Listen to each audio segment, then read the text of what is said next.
Welcome back to the Elephant Room. We are going to talk multi-site in this discussion. Let me clarify. When we're talking about multi-site, if you want to learn more, you go to leadnet.org. Leadership Network, particularly under Warren Bird, has done the preponderance of real investigative research about multi-site. And here, there are a few ways as well to do multi-site. There's a live preacher rotating between locations, kind of like the old Methodist circuit rider. There can be a live preaching team, so it's essentially a network of churches with a preacher at each location.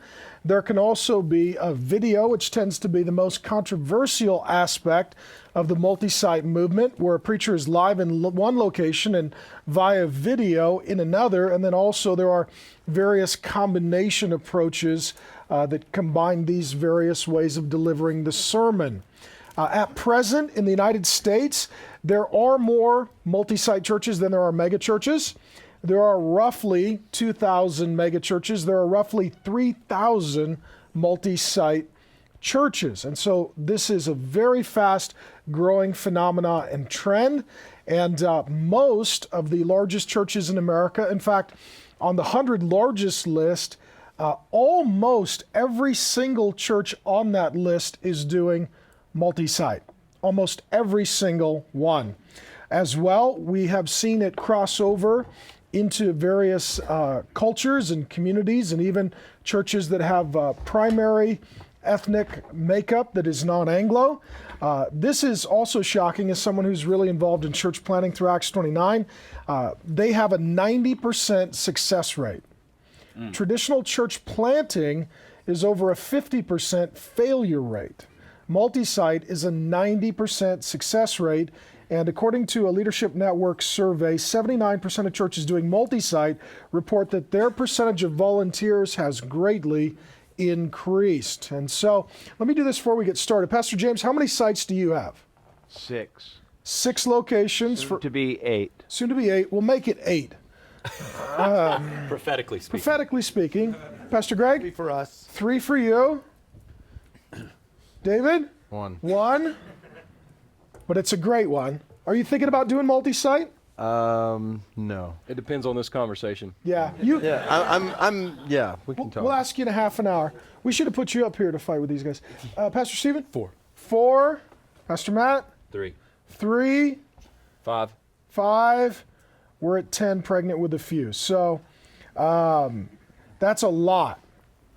You want to do the math? We should let Chandler do it. You don't want me to do the math. Okay, I got to take your shoes off. Okay, it's 11, 12, 16, 21. 26. 20. Plus yours, 10 is 36. Okay, that lot. was the 760 right there, by the way. Bam, bam, bam, total. 24. It was 24. It was 24. So we're 24 sites represented here.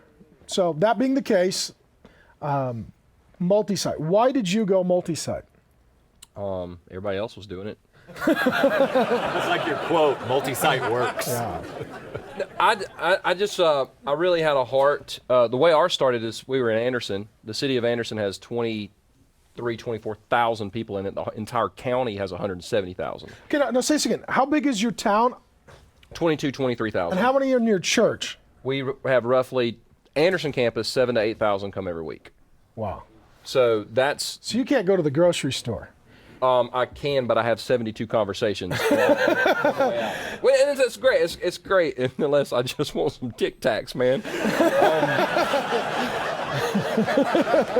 Please. 24,000 people, they're only coming in for supplies every other week or something like that, right? I know that works. Exactly.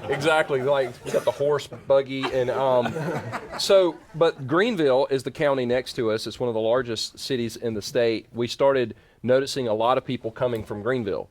And they would come to Anderson, and one of the comments they would make is, we love this church, but our unchurched friends aren't willing to drive 30 minutes. And you can say whatever you want to about the unchurched community, but instead of screaming at them, we should probably do whatever it takes to go reach them. And so the idea for multi-site for us came out of, well, if there's a lot of unchurched people in Greenville, and we did the research, and there were more unchurched people in Greenville than there actually was in Anderson, we said, let's just go, because we had heard of Craig Rochelle, and we knew Greg Surratt, and we had seen, hey, this works. I think it might work, and so let's give it a shot. And so in 2008, we opened up a campus, and that campus opened with 1,700 people.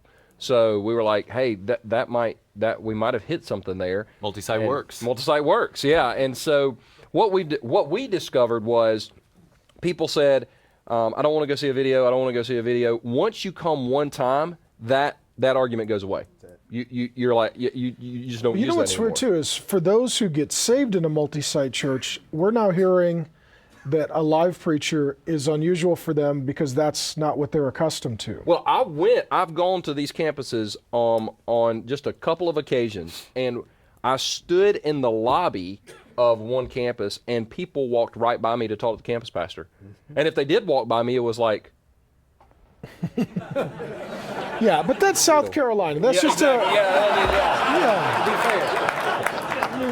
I mean, we're aggressive. We did start the Civil War. I mean, we are an aggressive bunch, but I mean... It was... boldly going in the wrong direction. Exactly. So, but the reason we did multi-site wasn't to be like, hey, okay, Craig Rochelle did it, so let's go do it. Or we were like, man, there's people in Greenville that need to hear the gospel, and let's just... So your primary motivations, evangelism? Yes. Pragmatism. Well, people need Jesus, it works. And I will agree with the statements that at multi-site campuses, we see more people volunteering. We see more people plugging. I mean, we all those statistics you shared, I mean, are true. I mean. Okay, Matt, why did you go multi-site? Because I was slow. But you were kind of a Bible teaching. I mean, I love you. I've known you for years. Baptist guy. You're all about making sure the church is not just a conference that meets 52 weeks a year, but is really. You said some things like, they were fairly negative toward multi-site, and now you have multi-site. So explain that hypocrisy. Okay. Well, I was going to say, well, first and foremost, I'm a hypocrite. Well, here's our progression. We were at 6 services, turning away from all 6 of those services. You were preaching them all? Yes. That's tiring. I have noticed that. Yeah, it's a bit exhausting. So and you, because this happened when you were down. It so did. I'll tell the story. I came down to boot camp. Matt went to bed and woke up 8 days later. Yeah. 8 days late. I was like, where's Matt? He's in bed. Next day, where's Matt? Matt is in bed. The next day, where's Matt? Matt is still in bed. Is Lauren with him? Is this a good thing, a bad thing? No, he's tired. No kidding. So we're at, are you done? Perhaps. So we kind of hit that wall. We know this isn't going to work. I didn't want to build the monster, man. In my context in Dallas, I just didn't want to build the monster, man. Okay, explain the monster. Is this like a sand volleyball court? Yes. And a backup one? And you get your kid by having your retina scan. They shoot him out of a tube, holding your favorite latte right into your arms. I didn't want to build that. And I'll say this. I don't look at those places in Dallas and think they've done something wrong. I just think they've done it. And so people who are attracted to that real attraction-based model, it's there. So back to Furtick's point earlier today when he's going, hey man, there's a church on every. We don't have to be for everybody. We're trying to do this. Well, I can look at the landscape in Dallas and go, double-decker basketball court encased in glass, rock wall, skate park. We don't need to spend our money there trying to attract to reach. That's not where we need to spend our money. And so I didn't want to build a monster. I didn't want to spend some numbers from Dallas, legitimate numbers. 138 million, 150 million. All right. American dollars? Yeah. Which is, I mean, it'd be worse if it was euros, right? But in the end, American dollars on a building that, for the most part, is going to sit empty. Or then they're going to have to fill it with programming. And so all of that to reach people with Christ, yes and amen. I'm not trying to say they're wrong. I'm saying I didn't want to do it. Didn't feel called to it with a clean conscience. Didn't feel like I could do it. And so then in the end, I fly up to Seattle. You asked me about video. I said that I thought it was a bit cult of personality, and you laughed at me and said like the village like your personality and playing into the village now. And so we went back and we talked about it. Went out and hung out with Larry Osborne, and then we took our 2 Sunday night services and we made those 2 Sunday night services video. And really the question we ask is, are we willing to lose 1,400 people over this decision? And for longevity and health, we said, yeah, we are. And went to video, and it worked. And multi-site works. Yeah. And so, I mean, literally everybody giggled when the video started, and then 15 minutes in, I said, what's that word? And everybody responded. And I was like, oh, okay, well, this is not going to solve anything. So to get to multi-site a lot quicker than I'm getting there, we hit the wall with that video. All our services were maxing out again, and so we began. The church started 8 to 10 weeks of prayer and fasting. In the middle of all that, we were approached by a church in Denton, which is 20 minutes north of us, Grace Temple Baptist. They were their numbers were down, about taking that campus and owning it. And that was right after week 2 when we had prayed, do this in such a way that nobody can get credit for. We can't teach anybody else how to do it. We just have to say, God heard this and answered this prayer. And so I went to that meeting with Lan Level, who's was the pastor there at the time, still on staff with us at that campus. But he began to just kind of say, what do you think about this thing coming together? And I was even then going, man, I don't know. I just think that's not going to solve anything. I'm going to have the same problem in 2 locations. I'm going to have, turn away people there, turn away people here. It doesn't really solve anything. But I started in the middle of that conversation feeling like the guy from the old corny preacher story that's, in a flood, drowning on top of his roof, going, God, please save me. And a boat comes by, and he's like, no, God's going to save me. And then a helicopter comes by and tries to save me. He's like, no, God's going to save me. And then he dies like, where were you at, Lord? And he's like, I sent a boat and a helicopter. And so at that point, we were going to test out multi-site with Denton. And my question was all about missiology. If I was just creating butts in the seats for people who wanted to see the Matt Chandler show, I was not okay with that. If it was going to be a viable church that was reaching people and discipling people with the gospel, then I'm more comfortable with it, albeit still nervous. It's a tool at the time that was, nobody really knew how to use it, and everybody was playing with it. And so that quote they showed from me in the rollout is a quote during that season where everybody's playing with this new tool. And to be frank, nobody really knew what they were doing. They were just trying stuff. Okay, you guys each get 20 seconds, and then I'm going to go to the bullpen. Where is it going, multi-site? Where is it going? And relatedly, what does that mean for the small church pastor? I think it's going to continue to grow, and I think the small church pastor will be okay. I mean, it's if somebody thinks that a video can trump the anointing of God on a man to preach, they have a really small view of God. I mean, and so I don't think it's an either or. I think both church planting and multi-site will go. Where's it going? What happens to the pastor of the average, smaller church? I think you're going to see more and more and more multi-site. I mean, you're quoting the stats. I think there's a better fleshed out understanding of how to work it now and how to do so in what I believe is a correct biblical ecclesiology. And I think the small church pastor is still going to be there. He's going to be an agent of reconciliation in churches that are coming out of dark things, and he's going to become a campus pastor that hits 12 home runs a year and loves people well and shepherds people faithfully. Okay, go to the bullpen. David Platt, our one campus representative. How many services do you guys have? 3. So you're not anti-multi-service. No. Do you do video IMEG in the room? Yeah. Do you have video overflow room? No. Okay. Do you put your video of the sermon online or just the audio? Both. Okay, both in. So what do you think? Multi-site, viable? Yes, no, concerns? Viable, sure. Like I wouldn't sit around and debate with you guys and say that it's not good or wise or certainly not biblical. I don't think it's unbiblical. As we dove into it and we saw a picture of church planting in Acts, so this was the journey we went through in our leadership among the elders, and we saw our gospels preached, disciples are made, and strengthened, elders formed, and then that's church. And elders who are the primary teachers among that body, who are living among that body, who are showing the gospel in action among that body, which I would say even right now in the mass, so we have in 3 worship gatherings, they don't get to see that as much, and so I think this is a problem even with where I'm at right now. But I think the ideal is planting churches where elders are teaching the word in that body and caring for that body, and the primary people that are caring for, the primary people that are being heard. I don't think we need to create expectations for these guys to be able to preach to huge crowds. I think there are tons of teachers all over the church that we can raise up and equip that can teach to smaller groups, and I want to empower those guys. And when we empower those guys, I think there's no end to the spread of the gospel, not just in this context, but in other contexts. And would you, though, not see campuses as a form of church planting? It depends on how those campuses are. Do they have primary teaching? Do they have elders at that campus? And are those elders the primary teachers of the word at that campus?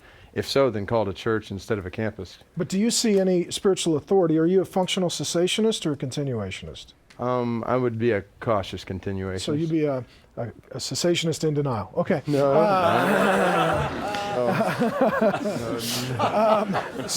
a continuationist lacking faith. Or a continuationist lacking faith, Pastor James says. So within that, do you see any authority in an apostolic sense beyond eldership in the local church?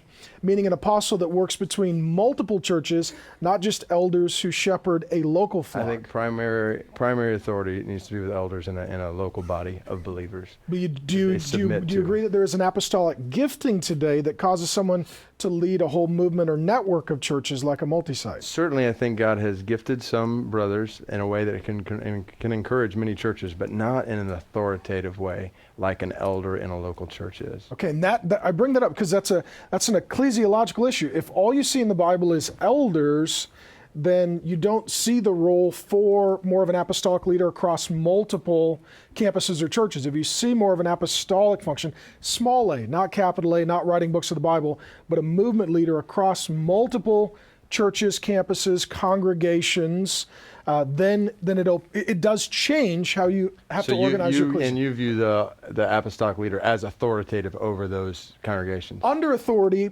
to a body of elders, acting as an elder, but first among equals, leading a whole network, yes. More bishop-like. More bishop-like, but the words are so polluted and convoluted. Sure. You hear apostle, you think a guy in a white suit, his wife lost a paintball gun war. It's just, the whole word's just been destroyed. It's just been destroyed. Sure. And bishop, it's a guy in a robe. Right.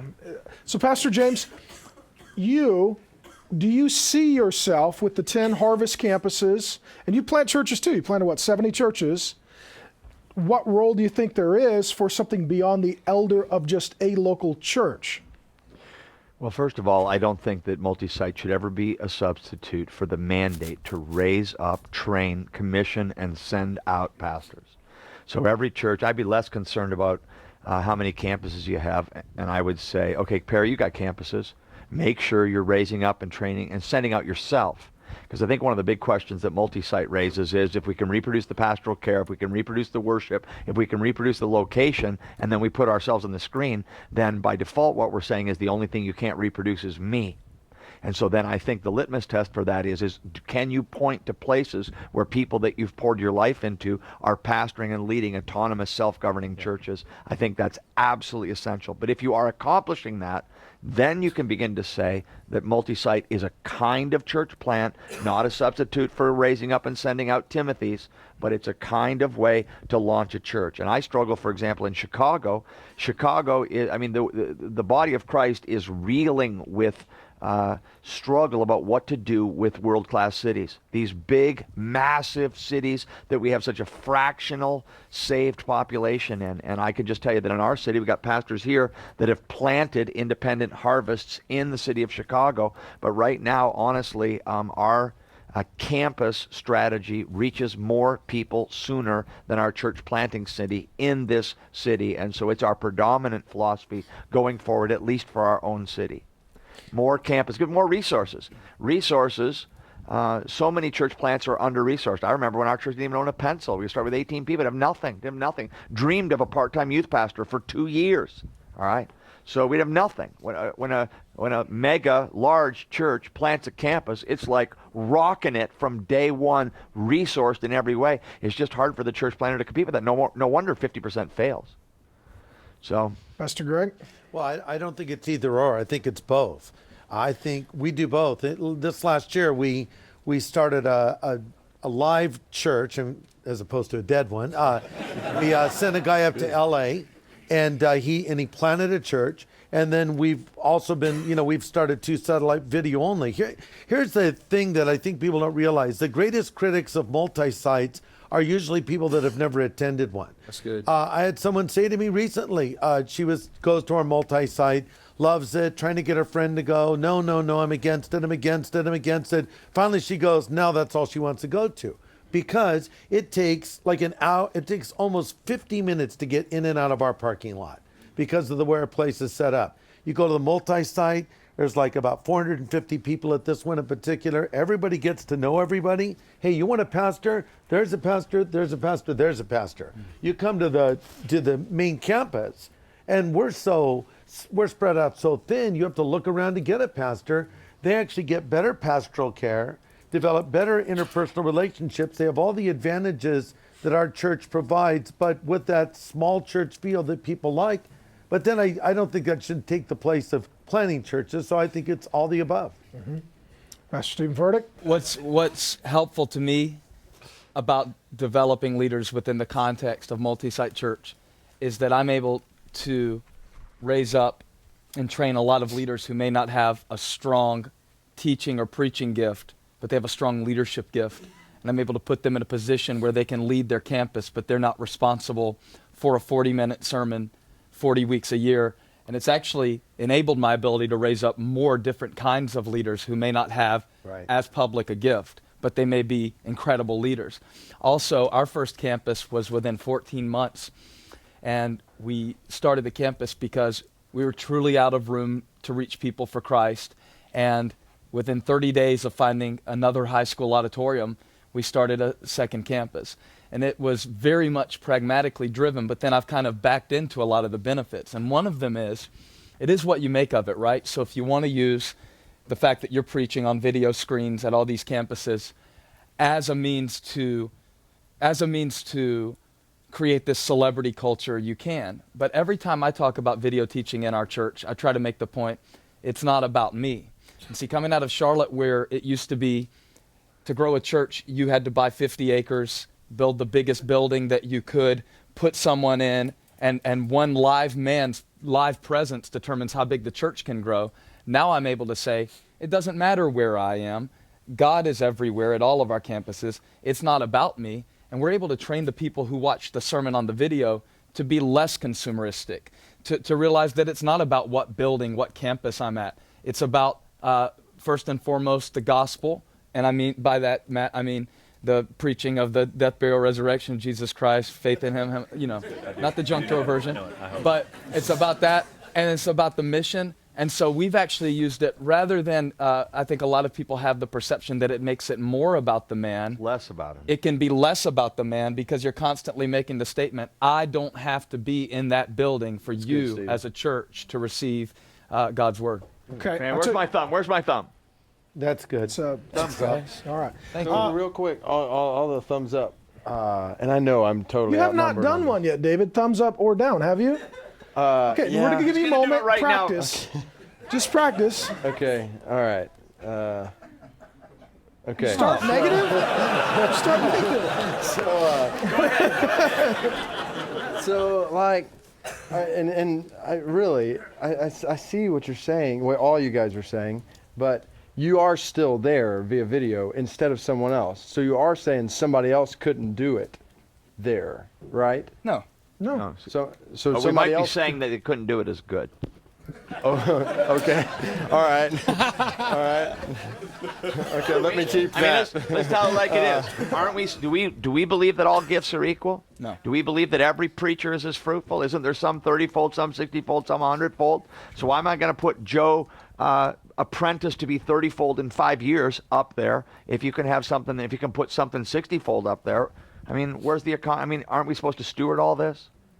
Yeah, I think somewhere along the way, if we're not careful, we in the 100 talent guys, we really crush the 10 talent guys, and which That's is why where church planting is so important. That's why I think it is a power both really and. I is, mean, yeah. like Yeah.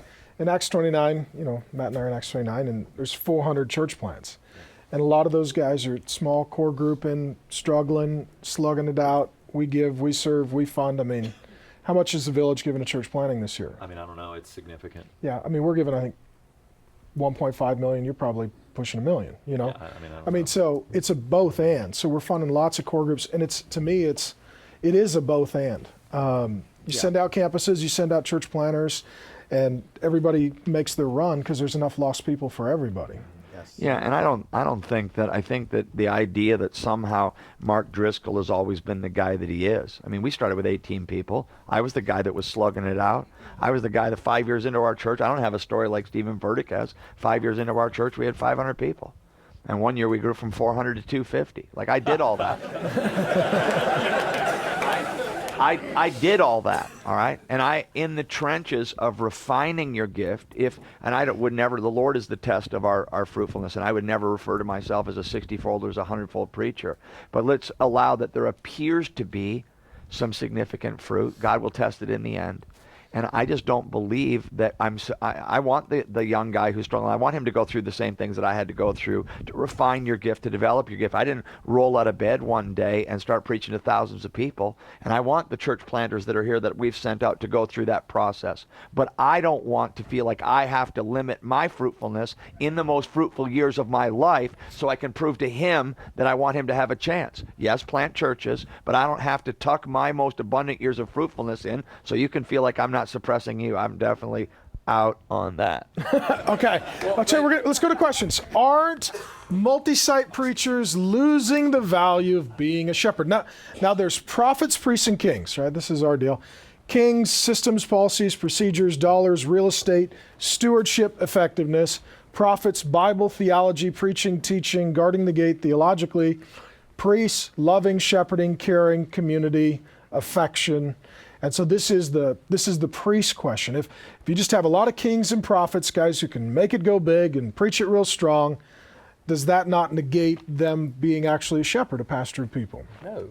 Well, go. No, I mean, listen, one of the things that I learned very quickly is my first church, there were 100 people where I served on staff. I was a part-time youth pastor, and I watched a pastor in a small Baptist church in the upstate of South Carolina. And that pastor, great man of God, you can't effectively shepherd 100 people. You can't. There's not a man on the planet that can effectively shepherd 100 people. As That's far why as knowing, loving, yes. leading, being invested, being involved. I mean, I being know available. the phrases, shepherds smell like sheep. No. I know all that. But if the shepherd is down with the sheep, then who leads the sheep? Like, the sheep starve to death because they're obsessed with one another, and that becomes a problem. So that's why it's essential for the shepherd to raise up shepherds within the body. The church isn't effective when the pastor ministers to the people. The church is effective when the body ministers to the body. Right. Because a church that's dependent on the pastor, you let that pastor, all these guys that say multi-site is personality driven and we're not a multi-site, you let their pastor leave and you watch what happens to their church. Boom, it goes down. And so the reason I'm saying that the multi-site model works so effectively is because I've got campus pastors now who, like Stephen was saying, they don't have to focus on preparing a message, which, by the way, it's freaking work. It's hard work. They don't have to focus on that. They don't have to worry about that. Their job is to take care of the people and raise up shepherds within the body so the church actually can minister to one another. Well, there's two things that I would say to this. One is to answer the question directly. If the primary teaching pastor of a multi-site church isolates himself to the point that he's not shepherding people, then absolutely he'll miss out on the joy of shepherding people. I mean, that's absolutely true. It's a huge leap, though, to take that idea and go, a multi-site pastor does that. And that's the leap that's being taken even in this question that's simply not true. I live a mile from our Flower Mound campus. I walk into that building. I know men and women that attend our church. I go to the hospital. Even though we do have campus pastors, we do have care ministers, we do have, so it's this jump, it's this, let me find what's wrong with it kind of positioning on this issue that's unhelpful. Because but you can do that in a non-multi-site church. I mean, you can isolate yourself as soon as your church is 600 plus, you can isolate yourself back to your books. I mean, man, I've known guys do that with a church of 60. And so that's not the multi-site issue. Yeah. This isn't a multi-site question. Yeah. This is a pastoral shepherding question that could happen anywhere. But isn't there a difference, though, too, between a sheep-focused shepherd and a flock-focused shepherd? There's no doubt. A sheep-focused shepherd is more of a pure priest who says, Joe's hurting, I'm going to go to the hospital. Flock-focused shepherd says, a lot of people are hurting, I need to train an army of counselors to make all the hospital visits. Yeah.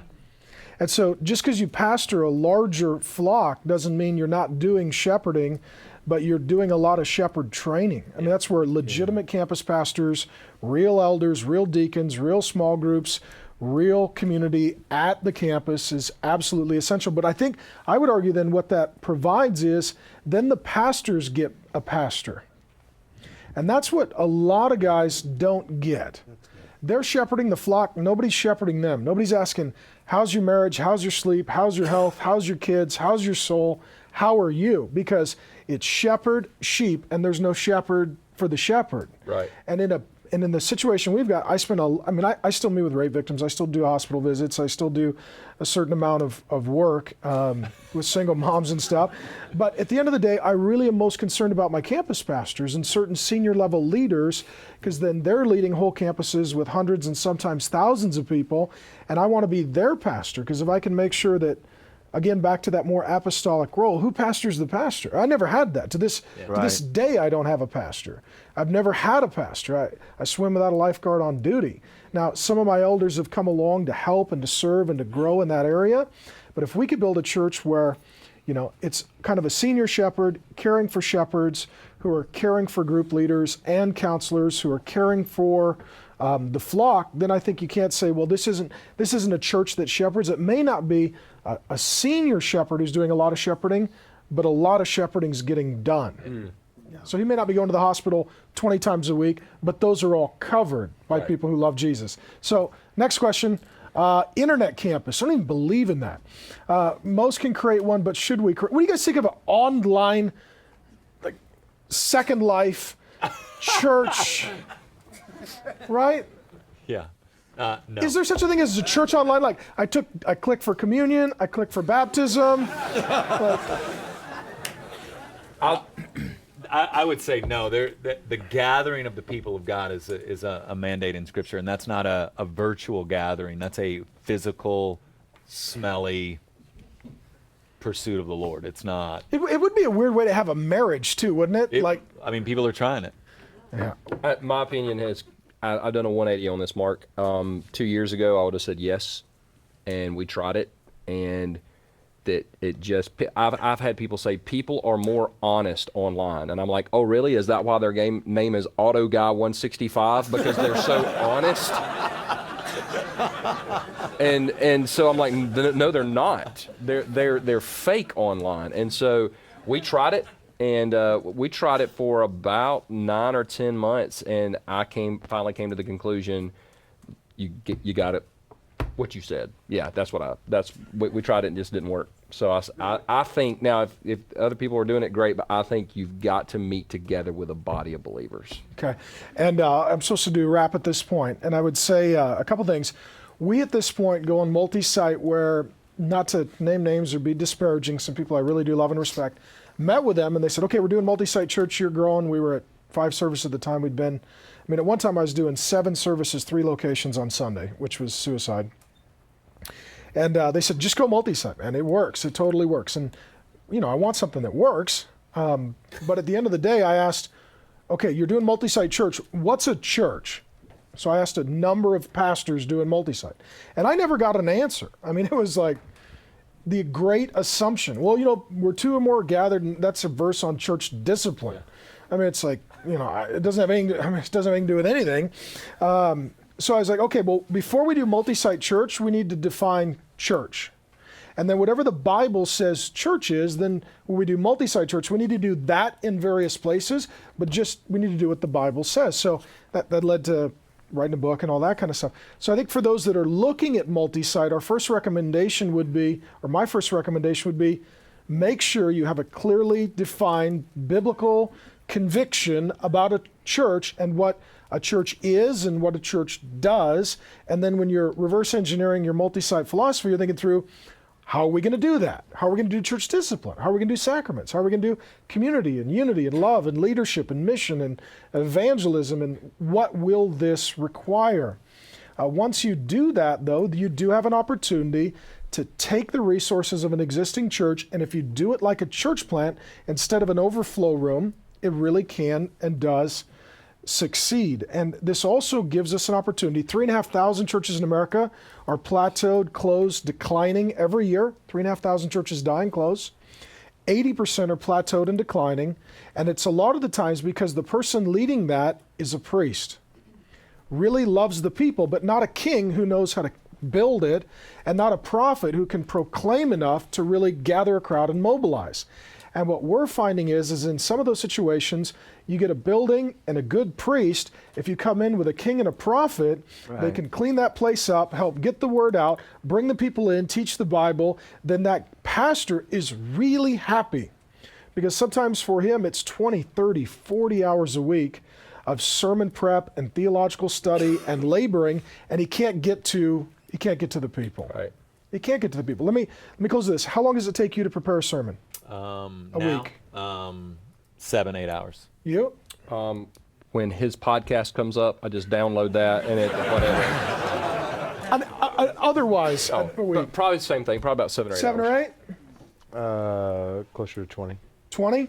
10, 12. 10, 12? I would say 10 to 12, yeah. 8 to 10. 8 to 10. So let's say there's an average of What about 10. you? 2.5. 60 to 90 minutes from start to finish. But sometimes I say stuff I shouldn't. So, but you take, let's say, 10 hours a week, and for a guy starting out, he's at 15 or 20. Yeah. Let's say you're going to have 10 churches.